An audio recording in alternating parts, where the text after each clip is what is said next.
పంచాయతీల కంటే పరిష్కారాలకే మొగ్గు. చర్చలతో సమస్యలకు పూర్తి పరిష్కారం దొరుకుతుంది. పొరుగు రాష్ట్రాలతో సత్సంబంధాలు కొనసాగిస్తూనే పెండింగ్ సమస్యలు పరిష్కరించుకోవడానికి సిద్ధం.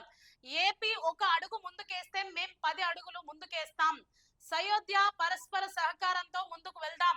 ఉమ్మడి ఏపీలో అనుమతులకు అభ్యంతరం చెప్పొద్దు. వివాదాల ముసుగులో రాజకీయ లబ్ధి ఆలోచన నాకు లేదు. Telangana port convent week AP సహకరించాలి.